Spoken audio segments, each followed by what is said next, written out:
you go. First All and right. foremost, the situation you find yourself in currently, Justin, do you look around the sport of drag racing and for what you're trying to accomplish, developing your status as an influencer online, your status as a racer, do you see any other avenue of racing that would better serve your goals than No Prep Kings right now? And what I mean is, do you think could I go pro stock racing, or could I go top fuel racing, or is there anything in drag racing that you think is a bigger platform for you to develop your career? No. NPK is so big right now, and it's up there on the top level. At the end of this year, we plan on running Victor's race at Bradenton, my home track. He's throwing a $50,000 pro mod race. We're going to run that deal, but that's it.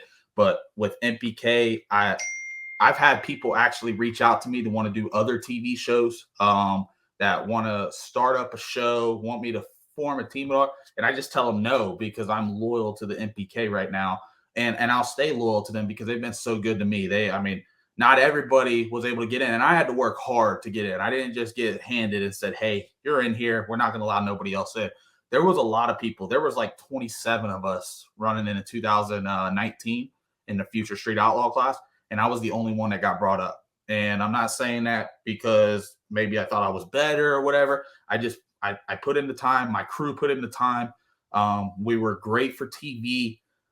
We had a lot of exciting moments. It sucked that we wrecked that car, but it is what it is. It helped us build our story to what we did here. And I told everybody when I came back out, my goal was to win one race in the first 3 races. I don't care if I only won one race the whole entire season. There's not too many people. I can honestly say I'm the youngest NPK winner. I'm the first one to take Ryan Martin out this year. I was probably in the last 2 years, he's dominated, and there's a lot of people. And NPK this year we've had 4 different winners. So it isn't like there's not one guy running away with it. So I'm curious if say everything happens the way you want it to, and Bang Energy Drink or one of these big companies that you've been beating the drum on phones you up and says, "Justin, carte blanche, brother. Whatever you want to do, we want to go to the moon, and we want to partner with you." Your head's not swiveling, is what you're telling us. Like you're not gonna, if they say, "Hey, we're gonna give you whatever," let's just say $3 million, you ain't gonna go buy a top fuel car, is what you're telling us. You're gonna stay. This is where you want to be. One thing I've learned about growing organically is that I want to do it for the long run. You can like branch up and be a sensation overnight. Right. And you can lose it all in one night. So me growing slowly, and you're a smart young man, Justin. And I have a lot of people behind me that's helped me. My mom, my dad, Sam has helped me tremendously. He's a brand builder. He has grown a lot of stuff. There's a lot of shows out there that people don't even know that he has produced. So listening to him and him guiding me, that's what works out good. And we got some plans for next year that we're already talking about next year. We ain't even made it to the end of NPK yet.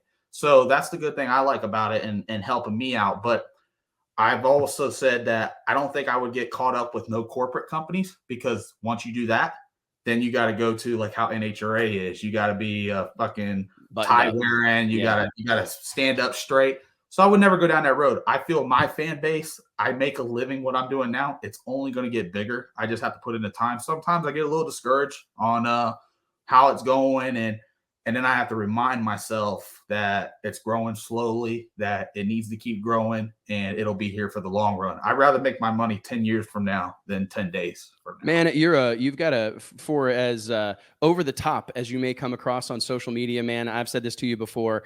I remember sitting at the PRI show. I believe it was the day after our party a couple of years ago, and I saw you sitting at a table, pounding away on a keyboard. And I walked over and I said, "What are you doing?" And you had a MacBook Pro out that you had just bought. You're like, "I'm teaching myself how to edit video because I got to edit this video."